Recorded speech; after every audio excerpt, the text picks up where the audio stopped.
Neyyattinkara കൂതാളിയിൽ Hitachi മറിഞ്ഞ് driver മരിച്ചു. കൂതാളിക്ക് സമീപം സ്വകാര്യ പുരയിടത്തിലായിരുന്നു സംഭവം ഉണ്ടായത്. കർണാടക സ്വദേശിയായ ഡ്രൈവറാണ് അപകടത്തിൽപ്പെട്ടത്.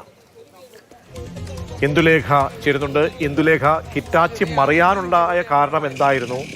അപകടം എങ്ങനെ സംഭവിച്ചു? വിവരങ്ങൾ. കുറച്ചു മുൻപെയാണ് ഈ ആളുടെ മരണവാർത്ത പുറത്തു വരുന്നത്. കർണാടക സ്വദേശിയായിട്ടുള്ള 40 വയസ്സുള്ള രായപ്പയാണ് അപകടത്തിൽപ്പെട്ട് മരിച്ചിട്ടുള്ളത്.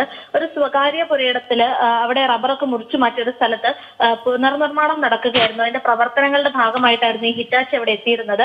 ഇത് പാറക്കെട്ടുള്ള ഒരു പ്രദേശമാണ്. ആ പാറയിലേക്ക് ഹിറ്റാച്ചി കയറ്റുന്നതിനിടയിലാണ് ഈ അപകടം സംഭവിച്ചത്. നിയന്ത്രണം തെറ്റിയ ഹിറ്റാച്ചിയിൽ നിന്ന് രായപ്പ പുറത്തേക്ക് തെറിച്ചു വീഴുകയായിരുന്നു. അങ്ങനെ തെറിച്ചു വീണ രായപ്പയുടെ മുകളിലേക്കാണ് ഈ ഹിറ്റാച്ചി വീണത്. ആളിതിനിടയിൽ കുടുങ്ങി പോവുകയായിരുന്നു. കൂടെ ഉണ്ടായിരുന്ന ആള് തന്നെയാണ് പെട്ടെന്ന് തന്നെ നാട്ടുകാരെ എല്ലാം വിവരം അറിയിച്ചത്.